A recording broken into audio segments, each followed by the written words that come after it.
going over those. Yeah. I know. So we're just leaving E3's parking lot now. They have these weird spike things so you can't actually drive in, you know, just to get free parking. If you were to drive on them, you would actually like pop your tires. Ooh, that was shaky. So yeah, now we're just leaving E3. What do you think your best thing of E3 was, Jayden? Oh. We have audio in this, and it's probably gonna get copyrighted. Probably. You're probably right. Well, maybe you can cut out some background noise. Oh. Okay, here's attempt number 2. We had audio in the background, so we were gonna get copyright.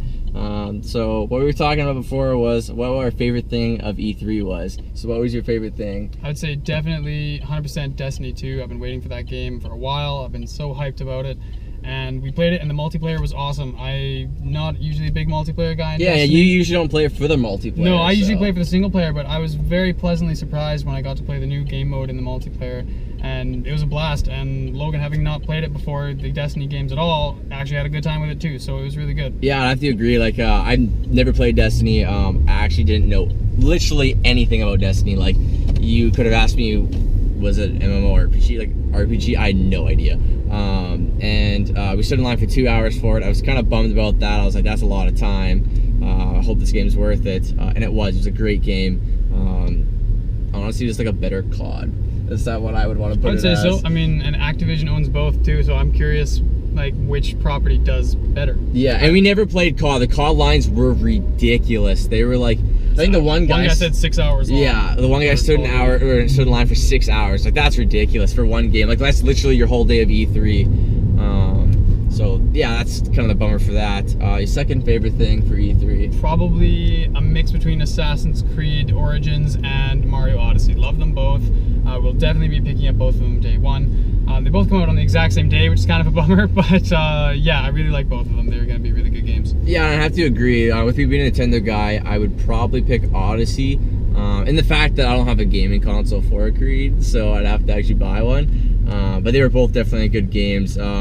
It was Unity that really stirred me off of Assassin's Creed. Unity stirred a lot of people off of Assassin's Creed. Yeah, I hated it. It was actually horrible. I played Black Flag, loved it. I got so into this series, started playing all the old Assassin's Creed, was so excited to play Unity, and I played, I think, an hour of it. I tried to give it, you know, a decent amount of gameplay, and I couldn't do it. It was terrible. So I just really stopped looking at Assassin's Creed games, kind of got over it, and then Origins was there and I played it and it was a really good game. Like, the graphics were amazing. Yeah, it was like, the water game. I think the water was like the most like wow, like it looked so realistic. And it's good because Origins is made by the exact same team that made Black Flag, which is awesome because Black Flag, you know, in my opinion, was my favorite Assassin's Creed. Yeah, and you know, if they made a previous good game, they're probably gonna make another good one. It's when they start switching up the developers and makers is when it starts to, you know, go wary. Hence Unity. Yeah. What do you think the worst part of E3 was? The bathrooms were gross. Bathrooms were pretty gross. Well, I'm gonna fix the camera here. The bathrooms were pretty gross. Actually, I mean, the food was actually pretty good though. People were saying that the food wasn't going to be that great. I have to kind of disagree. Those chicken fingers were good. Yeah, the food was actually pretty good. It was a little pricey, but I mean, it's an event. You gotta expect it. Thing I hated the most, probably the $25 parking per day. Probably. Yeah, there's a lot of parking. If you have never been to LA, this parking, well, downtown anyways, you gotta pay for parking everywhere. Like McDonald's, you gotta pay, unless you're going through drive-through, obviously. You know, parking's expensive. It's just, yeah, it's weird. Like, yeah, like McDonald's there, like you said, was like $3 or something to get in, and you're in there for like a few minutes. Like, it's, unless you're sitting down, I guess. But even then, like, it's brutal. Like, having to pay for parking when you're going to a McDonald's. I think the worst thing about E3 was probably the lines, having to wait. Yeah, the lines were pretty lengthy. Like, good thing the longest line we were in was the 2-hour Destiny line, which, yes, it was long, but it was doable. Like, the 6-hour line that we were talking about earlier, that would be way too much. I couldn't do that. I couldn't do that either. I mean, Call of Duty looked pretty ridiculous, so I don't think we even considered it. Yeah. And I mean, Call of Duty, like, they're pretty repetitive, in a sense. They can be kind of the same gameplay, so we didn't really consider even going in that line. So we probably would have had that 6-hour wait time if we went in the Call of Duty line. But yeah, that's probably the worst of it. It kind of sucks how like, the first day we weren't really sure how to do E3, if that makes sense. Yeah. We just kind of walked in and explored, and how you have to do it is you get there and you run to your whichever game you want to play. Because if you don't, your time just spikes for how long you gotta wait.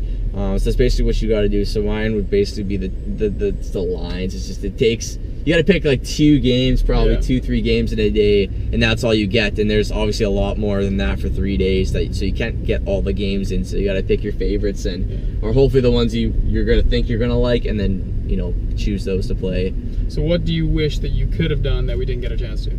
There was a Forza VR, which was sweet. I did get a video of it. I'll probably play it right now.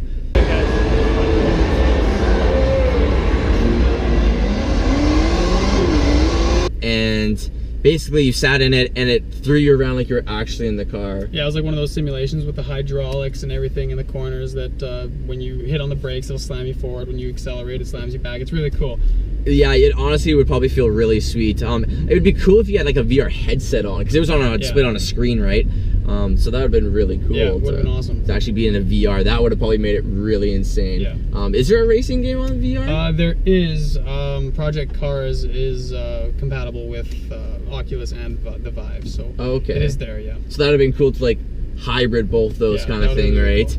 Cool. But I think it was Forza that had the VR, so they would kind of had to link the two to make that work. But I wish we could have tried out Sea of Thieves. I think that would have been a really cool game. All the people that I've seen play that have said that it's been an absolute blast. But hey, we got early 2018 release date for it, so I'm looking forward to that one. Yeah, that's for sure. Well, the thing about Sea of Thieves though was like the game lengths. They were like 30 minutes. 30-minute demos, yeah. And that's crazy. Like that's super long. From what I heard from a guy who was talking about it, he said that you kind of get your shipmates, your 3 other teammates that you can play with, and then you get this treasure map, and you have to actually sail your ship to this location on this island and actually follow this riddle on this treasure map in order to find the treasure and then escape with it. That's kind of the whole 30-minute demo.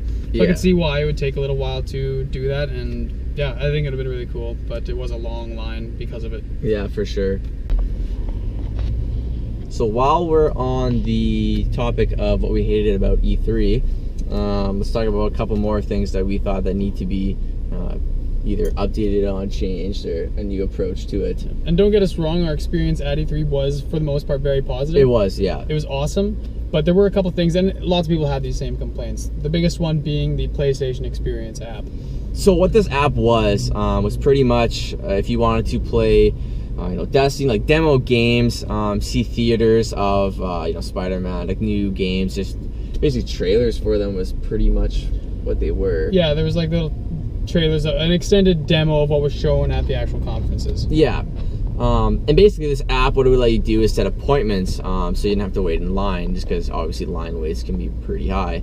So Jayden was the one who was mostly doing it. I downloaded it, but I don't even think I tried. My phone was pretty laggy. Yeah, you used it for the Spider-Man demo, but other than that, and not an actual demo of the game, just to like a show of the theater. Yeah. But yeah, I used it to try and get into some Destiny single player experiences. But every time I'd try to get into it, basically you'd be spamming it. There'd be 18 slots on every time slot, and they open about 6 different time slots each time. And you'd spam it, and then all of a sudden when 9 o'clock or 1 o'clock would come up, it would say, okay, do you want to make an RSVP?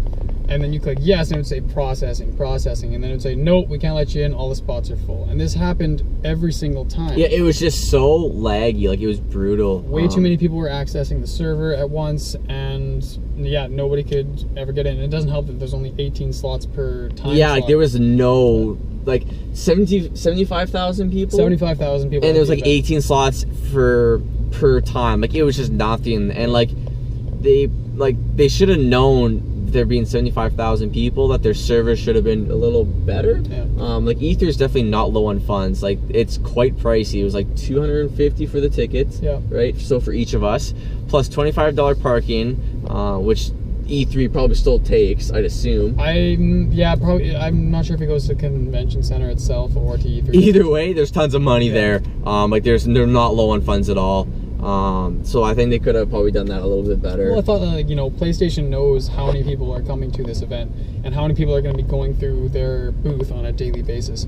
you'd think that they would have the resources and servers allocated to that to reflect how many people are actually at the event, but unfortunately not. It just, or have a better system in place that allows more people in, have more like E3 stations, for whatever. instance, like getting our tickets was great. You would click on the site and it would queue you. So I was in queue 4,000, and when he refreshed, he was 7,000. It was great. You just sat there. You could even close, if you accidentally closed the site, it would still be there by your IP address. Yeah. So it was great. It was a very awesome system. You knew where you were. You weren't like, am I gonna get this ticket? It was really great. So something, maybe along those lines. Something to think about, yeah. Something for to, sure. Something to improve on anyway. But other than that, it was, I mean, we waited in lines, but it was awesome. Yeah. And then you had one more thing you said that... what was that one again? You had PlayStation app, and then you also said... what else do we hate?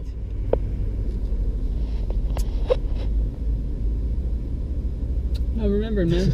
It's not coming back. I'm going to save this so I don't lose this, so we're going to think about it. So, we... what were we going to talk about? The ARMS tournament. Right, tournament. Go ahead. All right. If you say so. So yeah, there was this big ARMS invitational that Nintendo was putting on at E3 this year. Basically, they had 4 pros from various different fighting games, just people that have played and have been really good at pros in these other fighting games like Street Fighter and Tekken and all those. Did they have anything to do with the game at all? No, like they hadn't played ARMS before either. And so they had these 4 pros, not very familiar with ARMS yet, and then they also had these 4 people that were actually at E3 as consumers that were qualified in this invitational tournament. And so this tournament went on, and there's kind of like 4 matches to begin with in the quarterfinals, where they'd always have a pro against a regular person that was attending E3. And actually 3 people that made it to the semifinals were not pros. Only 1 pro made it to the semifinals, and she didn't even make it to the finals. But it was an absolute blast to watch. Like, I think everybody there was just so getting into it. They loved watching it. They were cheering. They were clapping. It was awesome. It hyped the game up so much. Like, I never got to play ARMS on the beta. I was busy working on my house. He got to play it. Loved it. He loved it. I didn't have really any experience with it. But watching it was so much fun, and it sold the game for me. And I think many others, like even other guys were talking about it too. They're like, I'm definitely getting ARMS now. It's like, that was a really good marketing scheme on their hands. So. And the best part, I thought, so the guy who won the tournament, Zerk was his name. They actually nobody knew this was going to happen, but they actually brought the producer of ARMS out onto the stage, Mr. Yabuki, and they had an exhibition match with Zerk, the winner, and Mr. Yabuki. And the producer just absolutely crushed Zerk. Like, he was playing so well. He had a sliver of health at one point, and he just kept dodging Zerk's attacks and took him out, and within like 5 seconds, and it was insane. It's all over the internet. It was awesome to watch. Yeah, I think IGN has it. IGN has it up. Nintendo has it up. Go give it a watch. Mr. Yabuki just absolutely slammed Zerk, and it was so much fun to watch. People went nuts. It was combo after combo, and the thing was too, which like grabbing, he didn't do it all. No, he never did a 2-arm grab that slams your opponent onto the ground. I think he did it twice maybe, but that was it. Most of the time he was just getting in 1-punch combos or charge attacks in there, and it was awesome. I think the reason for that is because it leaves you wide open when you go to grab, right? Like both your arms get extended, so I don't think you can dodge when you do that. You can dodge, but it still takes a while for your arms to get back. Yeah, it's like it leaves you pretty vulnerable. So yeah, it was just cool to see his fighting style. Just insane, crazy. And I think the guy who won the tournament got a free copy of ARMS 2 days early. He got a free copy of ARMS a couple days early, and as well he got this big championship belt. Yeah, it was like a WWE belt. Yeah, have you ever seen those? Really cool. I'll probably put a picture up. He got one of those, and then a sweater. Yeah, he got like this ARMS invitational sweater that he was wearing. It looked pretty cool. Yeah, it was pretty sweet. And that's one thing too, is they never sold any of that swag. Yeah, Nintendo never had a whole, lots of other companies had like booths up where you could buy some of their stuff, like t-shirts or collectibles, that kind of thing. Nintendo didn't have anything like that up, and we were kind of upset about it. I would have bought quite a few things. Like if there was some Zelda stuff, I would have bought quite a lot. Even ARMS, if there was some cool ARMS stuff, I probably would have bought. Spending cash, and I just didn't get to use any of it. It was mostly used for food, and I was like, well, that kind of sucks. But yeah, we wanted to bring a little more swag home, but we just, there just wasn't. Just wasn't a whole lot there. We got some freebies and stuff, but we definitely did get some freebies, yeah, which was nice. But even just being able to buy it ourselves, there wasn't as much. as we thought there would be, but oh well, I guess it was still a good great it was time. still a great time. But yeah, we're just pulling up to the hotel here, so we'll let you guys go.